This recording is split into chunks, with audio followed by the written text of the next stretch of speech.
Aku yang saat ini tengah bersantai menonton TV merasa terusik dengan teriakan seorang kurir di depan rumah. "Mel, kamu belanja online?" tanya Mas Rama. Hari ini adalah hari Minggu. Dia tidak bekerja seperti hari-hari biasanya. Aku tidak langsung menjawab pertanyaan Mas Rama dan lebih memilih mengambil ponsel mengangkat panggilan yang masuk.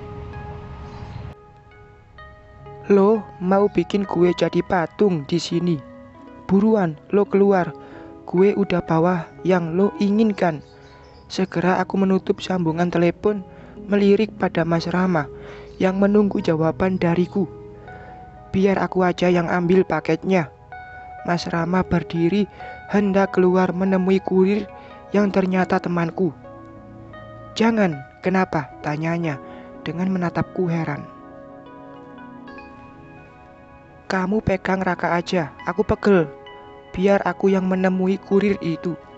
Aku memberikan bayi dalam gendonganku kepada Mas Rama. Ia hendak menolak, tapi tidak bisa berkutik saat Raka sudah berada dalam gendongannya. Dengan cepat aku berjalan keluar, menemui seseorang yang berdiri di luar pagar rumahku. Tak! Dia memukul kepalaku menggunakan amplop yang ia bawa. "Kurang ajar lo, udah nyuruh, minta buru-buru, giliran udah dateng, malah lelet ngambilnya." Wanita tomboy dengan setelan pakaian serba hitam itu menggerutu saat aku sudah berada di depannya. "Sorry, kenapa harus datang sekarang sih? Ada suamiku di dalam. Kenapa gak hari Senin atau hari-hari kerja lainnya gitu?" "Ah, mana gue tahu." "Terus ini gimana?" tanyanya dengan memberikan amplop berwarna coklat itu padaku. Ini memang salahku juga, tidak memberitahu dia kapan harus datang ke rumahku. Jika aku membawa amplop itu ke dalam, pastinya Mas Rama akan bertanya dan ingin tahu apa isi dari amplop tersebut. "Sayang, ada paket apa?" Mas Rama menyusulku dengan menggendong Raka. Ia berdiri di teras rumah dengan melihat ke arahku dan Diandra, temanku. "Ternyata salah kirim, Mas, bukan untukku." Aku menjawab pertanyaan Mas Rama dengan sedikit berteriak. "Ya udah, kita masuk lagi," ajaknya, dan aku balas dengan anggukan. Diandra pun pergi dan dengan menaiki motornya, setelah sebelumnya mengangguk ramah padaku dan Mas Rama. Untungnya Mas Rama percaya jika itu adalah memang kurir. "Aduh Mas, perutku sakit. Aku ke toilet dulu ya." "Aduh, udah gak kuat nih." "Ih, jorok kamu. Cepetan, pegel tanganku, gendong Raka terus." Mas Rama menggerutu dan aku tidak memperdulikannya. Aku terus berjalan cepat dan untuk sampai ke kamarku. Apa tadi dia bilang? Pegal menggendong Raka. Baru juga beberapa menit sudah bilang pegal. Apa kabar aku yang selalu begadang untuk memberikan ASI untuk anaknya? Menyebalkan. Setelah sampai di dalam kamar, aku mengunci pintu dari dalam agar Mas Rama tidak bisa masuk. Aku mengeluarkan amplop yang diberikan Diandra padaku. Untung saja sebelum Mas Rama menyuruhku masuk tadi, aku sudah memasukkan amplop itu ke dalam tank top yang aku pakai. Baju luar yang aku kenakan cukup longgar, jadi Mas Rama tidak menyadari jika aku menyembunyikan sesuatu di dalam bajuku. Perlahan tanganku membuka amplop tersebut. Beberapa lembar foto kini sudah dalam genggamanku. Tanganku bergetar membuka dan melihat satu persatu gambar di sana. Semuanya sangat jelas, dari mulai Mas Rama kecil hingga dia menjadi seorang sarjana, dengan siapa dia tinggal dan hidup di masa kecilnya. Bukan hanya gambar, ada juga biodata lengkap tentang suamiku itu. Terlambat sebenarnya aku melakukan ini. Harusnya sebelum menikah aku mencari informasi tentang dia, bukan sekarang setelah aku telah menjadi istrinya. Namun, dulu aku tidak mempermasalahkan latar belakang dia. Aku terhipnotis oleh kebaikan dan perhatian yang dia berikan padaku. Aku mengusap dada yang sudah berdetak sangat cepat.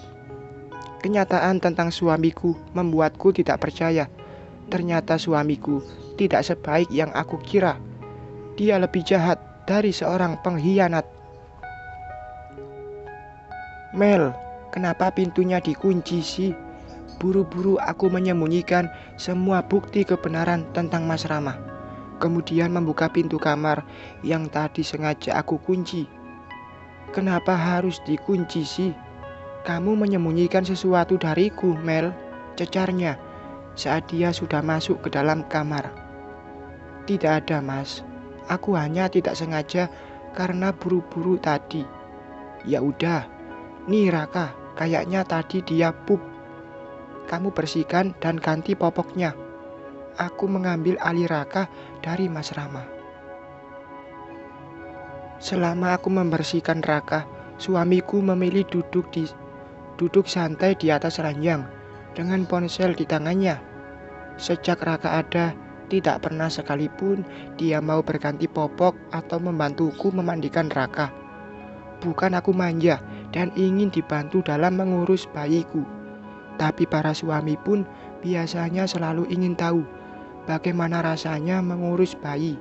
Tapi ternyata itu tidak berlaku untuk suamiku. Dia lebih memilih abai dan menyerahkan semuanya padaku. Mel, aku tidak setuju kamu masuk kantor lagi. Bagaimana dengan Raka kalau kamu kerja? Aku melirik Mas Rama sebentar, lalu kembali fokus pada bayiku. Melody, kamu dengarkan apa yang aku katakan? Dengar, Mas. Tentu saja aku dengar. Jangan hanya didengar saja, tapi turuti juga maunya suami, Mel. Dosa lo ngebantah suami, ujarnya lagi.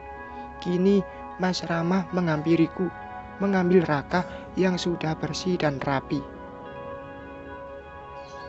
Memangnya kenapa? Kalau aku kerja, Mas, toh aku tidak akan lupa pada tanggung jawabku sebagai seorang ibu kok. Mas Rama menyimpan bayiku di tempat tidur, seperti mengerti akan perdebatan orang tuanya. Bayi mungilku mulai memejamkan mata dan tertidur kembali. Aku tahu itu, Mel, tapi kamu tidak akan bisa melakukan keduanya bersamaan. Tidak mungkin kamu bisa menyusui sambil meeting, kan? Aku mengembuskan nafas kasar. Aku akan bayar pengasuh atau Bik Mina aja yang aku jadikan pengasuh Raka ya. Jangan ngaco kamu. Bukannya kemarin kamu marah-marah karena dia pegang Raka. Terus kenapa sekarang malah mau jadikan dia pengasuh Raka? Nggak ngerti aku sama jalan pikiranmu, Mel, ujar Mas Rama. Jelas sekali ketidaksukaan dia ketika aku menyebut Bik Mina. Aku duduk di kursi meja rias berhadapan langsung dengan suamiku. Ya, setelah aku pikir-pikir, Bik Mina juga bisa kok kalau cuma ngurus seorang bayi. Dan untuk pembantu rumah tangga, aku akan cari lagi. Nanti aku akan bawa Raka dan Bik Mina ke kantor. Akan aku buatkan ruangan khusus untuk Raka agar aku bisa terus dekat dengannya. Mas Rama mengernyitkan kening mendengar penuturanku. Kamu aneh, Mel. Mas Rama menggeleng-gelengkan kepala. Kok aneh sih, Mas? Aku cuma ingin menjalankan keduanya dengan... Aku bilang gak boleh kerja, ya gak boleh. Sudahlah, terima kodratmu sebagai seorang perempuan yang diam di rumah mengurus kebutuhan anak dan suami. Paham? Aku tidak melanjutkan kata-kataku setelah Mas Rama dengan sengaja memotong ucapanku. Setelah itu dia keluar dari kamar dengan wajah yang ditekuk. Baru rencana untuk kembali masuk ke kantor saja, dia sudah ketar-ketir. Apalagi jika aku benar-benar mengurus perusahaan lagi. Sepertinya dia akan mogok bicara 7 hari 7 malam. Ah, biarkan saja. Bersambung.